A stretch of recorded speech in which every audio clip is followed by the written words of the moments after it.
stove cup is the best receptacle for barbecues, tailgates, fairs, and festivals, and you, sir, do not have a pair. Good afternoon, YouTube. It's Derek back with Hank's Backyard Barbecue. So in the last video, we talked about the snake method, how to set it up. I had a lot of feedback and questions on how does it stay lit? Will it continue to burn? Was the charcoal dry? Was the charcoal wet? And other options we can look at here on how to light it.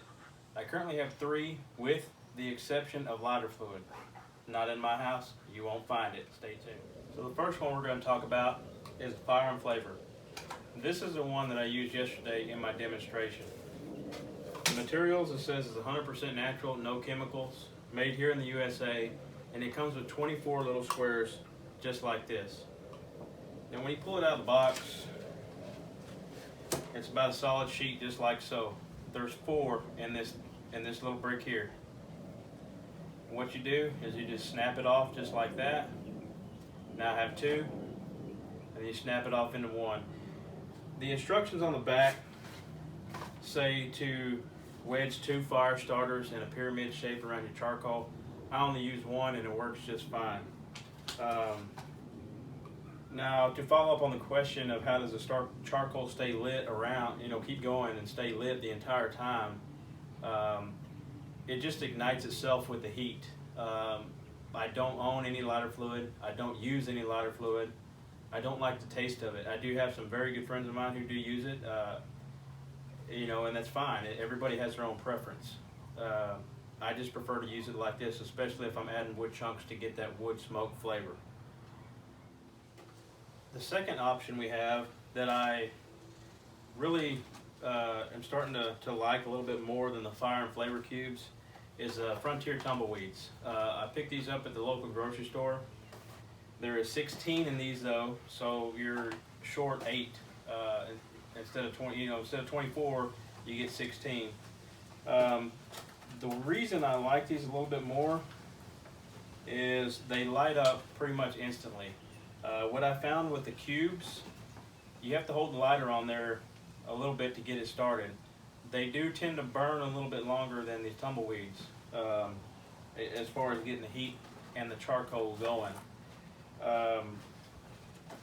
But I just have to say this one is by far my favorite for right now. I think I'll stick with these over the wax cubes, the fire and flavor. Just for the ease and the convenience and the spontaneous ignition that it has. So now we're going to talk about number 3. So I know you're asking three methods. Gas light options, some of them do. Other ones come with a timer for, I guess, if you want to time how long your cooks are. So this one I have does come with a gas assist. It's not cooking with gas, it's gas assist. Now, what does that mean? So with the gas assist, this one is a little bit older model. You have the option to turn it on. When you turn it on, it's free-flowing gas, non-regulated, just what the pressure that's in this tank. And you have your igniter.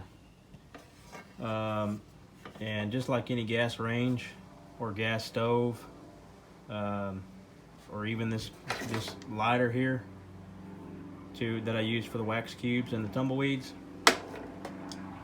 you leave that fire right there on the charcoal long enough and it'll light. So let's check it out. And there we have the propane burning the wax cube and the charcoal. Again, those are the pieces from yesterday. And again, you don't cook with that gas, it's just merely to light the charcoal. You can see right here how it's already lit the wax cube and the gas is off. You open your damper down here. Of course, you'll be familiar with your grill, what's fully open, what's closed, what's a quarter, halfway, etc. It's a good idea to remember to mark with a Sharpie just about where you feel you want your dampers at any given time.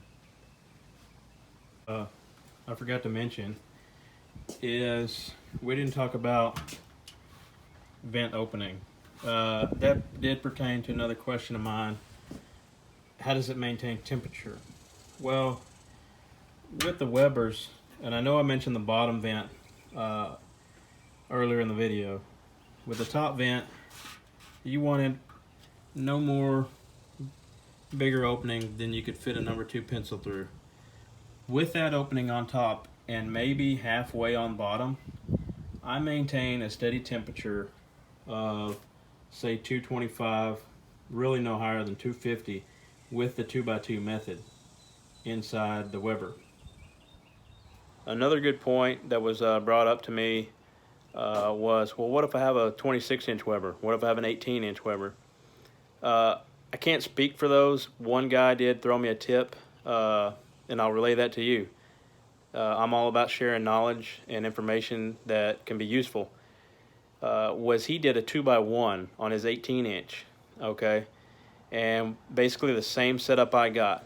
Now, I do have quite a bit of charcoal in there for the snake on this 22, but it was just mainly so you get a picture. It gets you in there and get your attention to really see how it's laid out and demonstrate how to prepare it. So what he did on the 18 is a 2x1. He did 2 on the bottom with 1 across the top in the middle. He said that worked for him. So you guys and gals with the 18-inch Weber, do a 2x1. See how that works for you. Now, I had a guy did comment on a video on Facebook, and he has a 26. He said he tried a 2x3, and the temperatures were a little bit higher. That may work, a 2x3 on the 26. However, adjust your dampers.